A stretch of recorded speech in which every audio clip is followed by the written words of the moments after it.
샬롬 하고 인사하십니다. 샬롬 샬롬 샬롬 샬롬 샬롬 샬롬. 하나님 사랑합니다. 여러분 주 안에서 사랑합니다. 네, 이사야 42장 10절 두려워 말라 놀라지 말라 나는 내 하나님이 됨이니라. 내가 너를 굳세게 하리라. 참으로 너를 도와주리라. 나의 의로운 손으로 너를 붙들리라. 이게 24국의 4110번 승리의 그 참가라고 그렇게들 말씀하시는 분들이 많이 계시네요. 41국의, 그러니까 24국의 4110번이라고 그렇게 외우면 아주 쉽게 외워지고 우리가 승리할 수 있도록 세상을 살아가는데 아주 귀한 말씀 참 많이들 말씀하시죠. 제가 기억이 나는 것은 이 말씀이 옛날에 새벽기도 갔을 때 거기 새벽기도에서 이렇게 멘트가 울리는 말씀이 이 말씀이었어요.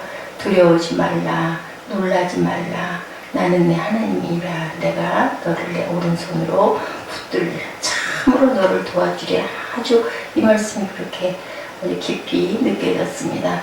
누군가가 곧 아들이 아주 불치에 병이 걸려가지고 그냥 교회를 왔다 갔다 하던 집사님이, 남자 집사님이 아들이 이렇게 되는 바람에 목사님한테 울며불며 매달렸대요. 도대체 어떻게 하면 좋습니까? 그랬을 때 이 말씀, 이사야 41장 10절 말씀을, 이 말씀을 계속 아주 토시도 안 들리게 외우라고 그랬답니다. 그랬더니 그냥 두려워 마세요. 내가 너와 함께 합니다. 뭐 이런 식으로 외워서 절대로 그렇게 하면 안 된다고. 토시도 들리지 말고 그대로 외우라고 수천 번 외우라고 그랬대요. 정말로 수천 번을 외우고, 그리고 그 말씀을 이제 그거죠. 되씹고 되씹고 되새기고 그러다 보니까 자기도 모르게 그게 두려움이 다 사라져가지고 나중에 아이가 정말로 깨끗하게 나았다는 간증을 제가 보았습니다. 이렇게 혀의 권세가 대단해요. 그죠?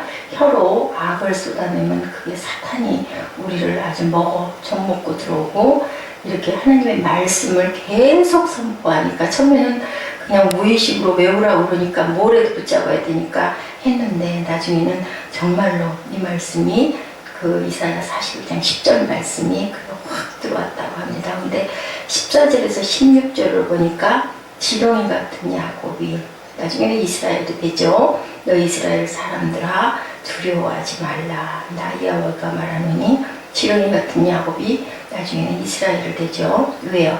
하나님이 함께 하시니까. 내 구속자는 이스라엘의 거룩한 자니라. 내가 거룩하니 너희도 거룩하라. 저는 어저께 그런 그 말씀을 들었었어요. 주유소에 들어갔다가 이제 어떻게 할 수가 없죠. 길이, 저도 그랬던 경우도 있어요. 막다른 골목이거나 이쪽으로 가려고 했는데 거기 길이 아닐 때 참 주유소가 좋은 역할을 하죠. 그러면은 어떻게 그쪽을 이렇게 그 경유를 해서 갈 때 거기서 기름을 넣으러 오는 줄 알고 막 이렇게 달려오거나 아니면 이렇게 쳐다보죠. 굉장히 미안해요. 사실은 그냥 아유 어떡하나, 나는 그게 아니라 이렇게 지나가야 할 건데. 근데 어제 그냥 문득 그런 생각이 들었어요. 우리 그 레위기 말씀일 때였던 것 같아요. 내가 거룩하니 너희도 거룩하라. 그 말씀에 어떻게 하는 게 거룩한 걸까 였을 때 내 이웃의 마음을 불편하게 하지 말라. 남에게 피해를 주지 말라라는 그 말씀이 그냥 뭐 어떤 비판을 하자는 게 아니라 문득 떠오르면서 우리가 작은 행동 하나도 정말 조심하면서 해야 되겠구나. 그러지 않아도 굉장히 남들에게 그 불편을 끼칠 때가 많죠. 내 본의 아니게 공연한 상처를 줄 때도 참 많고, 그래서 우리는 온전하게 의인도 없고 온전한 거룩한 자도 없고, 그렇기 때문에 우리가 남을 판단해서는 안 되겠구나라는 생각, 남에게 피해를 끼치지 않고 좋은 도움을 주면서만 살아가기는 참 불가능한 것이다 라는 생각을 했습니다. 근데 중심을 보시는 하나님이 우리 마음 안에 미안해하는 마음을 갖고 있다면 하나님은 뭐 어떡하겠어요. 운전이 약하고 길이 약해서 그러는 걸, 그것을 하나님은 그래 어쩔 수 없지 하고 바라보실 것이고, 뭐 그냥 아무렇지도 않게 자꾸 그렇게 하면은 그 그거는 거룩한 모습은 아니겠다라는 생각을 해봤습니다. 전능한 하나님이 어떻게 한다고요? 다 모두 바람을 불려서 말려버린다라고 얘기합니다. 내가 너로 이가 날카로운 새 태작기계를 삼을 것이다. 너로 이가 날카로운 타작기계는 어때요? 산들을 쳐서 부스러기를 만들 것이고 작은 산들로 어떻게 겨같게 할 것이다. 그리고 그들을 까불러 버리면 바람이 날리겠고 회일의 바람이 그것을 흩어버릴 것이로다. 너는 여호와로 인하여 즐거워하겠고 이스라엘의 거룩한 자로 인하여 자랑하리라. 그래서 승리의 창가가 돼버리는 거죠. 아무리 주변의 모든 것들이 다 날아가고 정말 다 부숴버리고 겨같이 만들어도 너는 여호와로 인하여 즐거워하겠고 이스라엘의 거룩한 자로 인하여 자랑하리라. 이 땅을 떠받치고 있는 거대한 기둥들이 서 있는 동안에 우리의 믿음에 확고히 거해도 좋다. 여러분들 이 말씀 아시죠? 그 고물에서 주무시는 예수님. 그랬을 때 처음에 제자들은 아주 씩씩하게 예수님과 함께 배를 지어서 가다가 나중에 어떻게 했어요? 풍랑이 오고 배가 그냥 난파가 될 것 같고 물이 배로 들이찰 것 같이 파도가 심해지니까 다들 당황하고 놀래가지고 주님한테 쫓아가서 막 예수님 깨우죠. 저도 예전에 그 성경을 볼 때 아니 어떻게 주무실 수가 있을까 이렇게 위험하고 한데 깨셔가지고 그걸 어떻게 바다를 어떻게 하든지 함께 이렇게 해야 될 건데 왜 그렇게 편안하게 주무셨을까 하는 생각 저도 했었어요. 그런데 뭐라 그러세요? 예수님이 왜 그렇게 두려워하느냐, 이 믿음이 작은 자들아 라고 얘기하셨어요. 그러면 어떻게 했었으면 믿음이 작은 자가 아닐까요? 생각해 보셨나요? 믿음이 크려면 물이 들어와도 풍랑이 일어도 내가 이 만물의 모든 것을 지으시고 만드신 하나님이 나와 함께 계시니까 내가 요동할 필요가 없죠. 하나님이 분명히 우리를 그 물속에 배가 난파되고 파산되고 깨지고 우리가 물속에 빠져서 죽게 만드시지 않을 거라는 그 믿음을 가졌다면 그렇게 주님을 가서 막 깨우고 하지 않았을 거라는 거예요. 그래서 주님께서는 너희는 참 믿음이 약하구나 라는 말씀을 하신 거죠.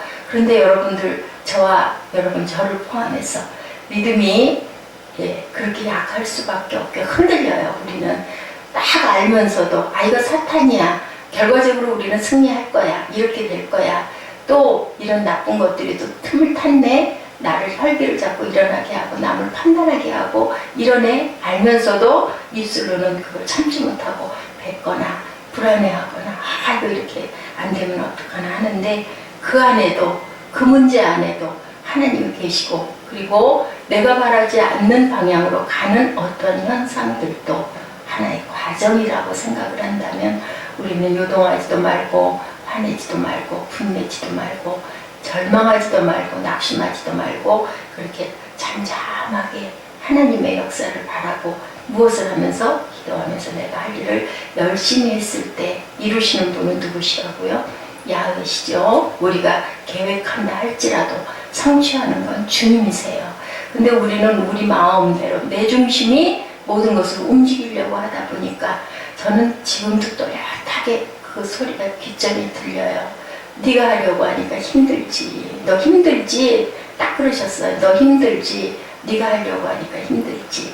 이제부터는 내가 하마라고 그 이사야 52장 말씀에 말미에 그 순한 연한 가지로 온 그 순을 보여주시면서 그 말씀하셨던 거. 제가 나쁜 마음을 먹을 때마다 아주 큰 결심을 할 때마다 꼭 하나님은 그 방향으로 저를 몰고 가셨습니다. 그러니까는 뭐예요? 화합하라는 얘기죠. 주님은 나의 하나님이요 나의 힘이 되십니다. 약속의 성취는 누가? 하나님께서 이루십니다. 우리가 하고 있는 모든 일들이 우리 일이 아니고 그죠? 우리가 받은 사명, 달려가고 있는 길, 열정을 부리는 모든 것들 그것이 하나님의 일이라고 생각한다면 뭐 그렇게 염려를 하고 걱정을 하고 할 일이 없는 거죠. 우리는 우리 자리에서 우리가 할 일을 그렇다고 게으름을 피우거나 그죠? 나태해서는 안 되겠지만 최선을 다해야 되겠지만 그것으로 인하여서 우리가 안 된다고 절망하거나 낙담하거나 분내거나 해서는 안 된다는 거죠.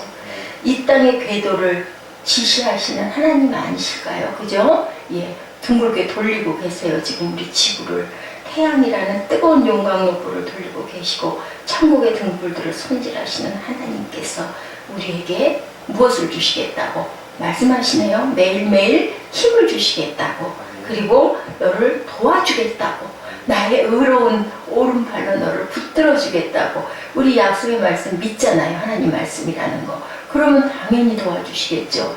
그 대신 내 안에 나를 드러내려고 그런 사욕이 있거나 교만이 있거나, 그죠? 우리가 알고 있는 그 나쁜 것들이 있을 때 그것은 우리가 몰아내고 쫓아내야 되고, 우리 마음밭을 깨끗하게 정갈하게 씻고, 그리고 우리는 순종하고 또 주변에 일어나는 모든 일들을 이렇게 흘러서 따라가면서 하나님의 말씀대로 행해 나가는 것이 우리 몫입니다. 그가 지킬 능력도 없으시면서 분수에 지나친 약속을 하나님이 하셨다라고 우리는 아무도 생각하지 않아요. 근데 중요한 건 그거 같아요. 때가 참 중요한 것 같아요. 우리는 하나님의 시간을 잘 모르는 거. 그래서 야훼를 힘써 알아야 된다고 그렇게 저는 여러분들과 같이 오늘 선포하고 싶습니다. 야훼를 힘써 알자. 왜냐하면 하나님의 때는 우리가 생각하는 때와 많이 다르세요. 보면은 어떤 날은 아직 멀었어 라고 생각할 때 금방 벼랑간에 기적같이 어떠한 일을 하나님께서 탁 만들어 버리시는 경우도 있고, 어떤 때는 아이고 이제 좀 제발 이 부분은 어떻게 좀 하나님 응답 주셔야 되지 않습니까? 했는데 너무 오랫동안 아무런 소리가 없으셔서 우리를 완전하게 모든 것들을 정말 참 내려놓는다 소리를 많이 하는데 이제는 포기 안 되는구나 라고 했던 그 깔끔 말미에, 그저 세미한 음성, 바람 끝에 엘리야가 기다렸을 때 그랬죠. 불 가운데도 물 가운데도 전혀 어디에도 그 심한 바람 가운데도 없더니 끝나는 그 잔잔한 끝말미에 부르시고 나타나시는 하나님처럼 저는 그런 경험을 여러 번 했어요. 아니구나, 안 되는구나 하고 마음을 비웠을 때 하나님께서는 그것을 선물처럼 주셨던 경우가 참 많습니다. 하나님이 주무시고 계셔도 다 상황을 알고 있고 결과도 알고 있고 절대로 위험하지 않다라는 것도 알고 계신데 우리는 그걸 못 기다려요. 제가 참 그 기다리는 걸 제가 못하는 그러한 부분이 참 단점인 것 같습니다. 하나님을 모시고 가면서 왜 그렇게 떨고 난리 법석을 쳤을까 생각해보면 굉장히 부끄러운 거예요. 그죠? 아무 일 없이 무사하게 해결이 됐을 때 우리 인생에 있어서 힘들어하는 모든 것들이 그 어려움을 피할 수가 없다면 그 탄력이라는 이야기를 하신 분이 계시더라고요. 회복의 탄력성이라는 것들, 여기에 대한 얘기를 하신 분이 계세요. 회복의 탄력성에 대한 정의는 회복의 탄력성에 대해서 이렇게 정의를 합니다. 회복 탄력성이라는 것은 자신에게 닥치는 온갖 역경과 어려움을 오히려 도약의 발판으로 삼는 힘이다라고 그렇게 말씀하신 분이 계셔요. 그것 요즘번에 돌아가신 그 스티브 잡스 얘기 여러분들 아시죠? 그분이 그렇게 얘기를 했어요. 스탠포드 대학 강연에서 나는 결코 성공한 사람이 아니라고, 그렇게 한 번에 성공했던 내 인생은 아니었다라고 합니다. 큰 실패와 좌절이 여러 번 있었다. 내 인생에도 대학에서 6개월 만에 자퇴를 하게 됐다고 그래요. 자퇴를 하게 됐고, 그랬을 때 얼마나 앞이 깜깜했는지도 모르는데, 그런데 그 자퇴험으로 인하여 지금 돌아보니까 내 인생의 최고의 순간, 내가 어떤 기회를 거머쥐게 되는 순간이었다라고 얘기를 합니다. 자퇴를 했기 때문에 하기 싫은 대학 공부를 안 해도 됐고, 그리고 또한 그렇게 해서 그 시간을 할애해서 그냥 놀았을까요? 아니죠. 스티브 잡스가 그 바람에 매킨토시 컴퓨터가 태어나게 됐다라고 그렇게 얘기를 합니다.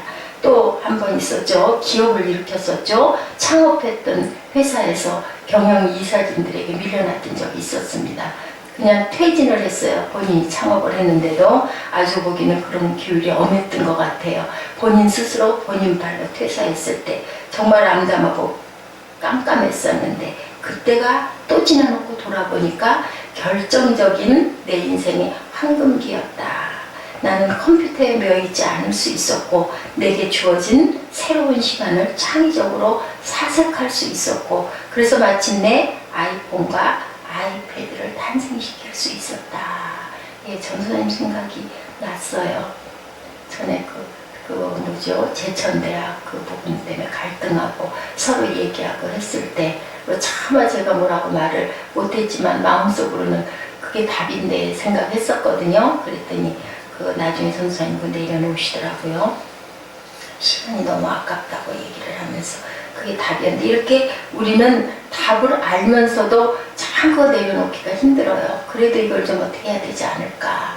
그런데 성령께서 우리들에게 참 감사해요. 저는 그걸 알게 해주셔서 저처럼 미련한 저한테 하나님이 말씀하시죠. 고린도전서 1장 27, 8절에 하나님께서 세상에 미련한 것들을 택하사 어떻게 해요? 지혜 있는 자들을 부끄럽게 하게 하려 하시고 세상에 약한 것들을 택하사 강한 것들을 부끄럽게 하려 하시며 하나님께서 세상에 천한 것들과 멸시받는 것들과 없는 것들을 택하사 있는 것을 폐하려 하신다라고 말씀하세요.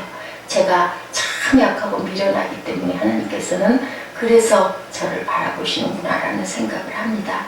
사람의 눈으로 볼 때는 미련한 것 같고 가진 것도 없고 힘도 없고 약해 터졌고 정말 아무 쓸모도 아무짝에도 쓸모가 없는 것 같은데 그렇지 않겠습니까? 기적이라는 게 일어날 만한 곳에 일어나는 것은 기적이 아니겠죠. 할 수 있는 사람을 가지고 만드시는 거는 뭐 별로 그렇게 놀랄 일이 아닌데 정말 말도 안 되는 제목을 가지고 기가 막힌 하나의 그 작품을 만들어냈을 때 그건 기적 아닙니까? 어떻게 물이 포도주가 됩니까? 물이 포도주 될 수 없잖아요. 그런데 그것은 사람이 할 수 없는 것은 하나님이 하시는 거잖아요. 그래서 우리가 하는 건 한계가 있는 거고 우리가 할 수 없는 것은 누가 새 타작기계로 만드시는 하나님이십니다. 우리가 그것을 이 아침에 이 새벽에 깊이 깨닫고 나아가시는 저와 여러분 되십시다. 우리 41장 15절 16절 함께 같이 한번 읽어보실까요?